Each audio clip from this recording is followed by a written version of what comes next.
దీన్ని ఏమంటారో తెలిస్తే కామెంట్ చేయండి. ఇది ఎక్కడ దొరుకుతుంది?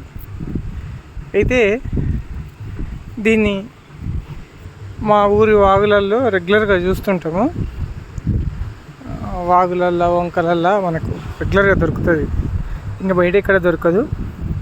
దీన్ని మనము గవ్వ పిష్కలు అని కూడా అంటాము.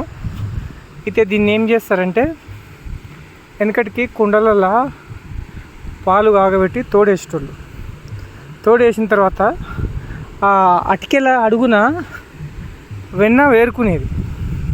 ఆ వెన్న కట్టె చెంచాలు ఉండేవి కదా వెనకటికి, దాంతో గీకరికి వచ్చేది కాదు. అప్పుడు ఈ కొన పట్టుకొని ఇలా గీకి తీసేయాలని శ్రేష్టం అన్నట్లు, కల్తీ అయ్యేది కాదన్నమాట. దాని తర్వాత ఇంకో దానికి దేనికి వాడతారంటే, వెనుక ఇది బండకు గీకితే బొక్క వస్తుండే, మామిడికాయలు ఏమంటారు కదా, పైన తోలు తీయనికే వనుకొస్తుండే. అదేమంటారు, మనము ఇప్పుడు పీలర్ అంటాం కదా, పీలర్గా కూడా వాడేటోళ్ళు.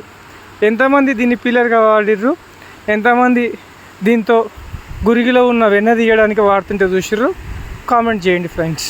వాగులో దొరికింది, తిరిగి వాగులో పడేస్తున్నా.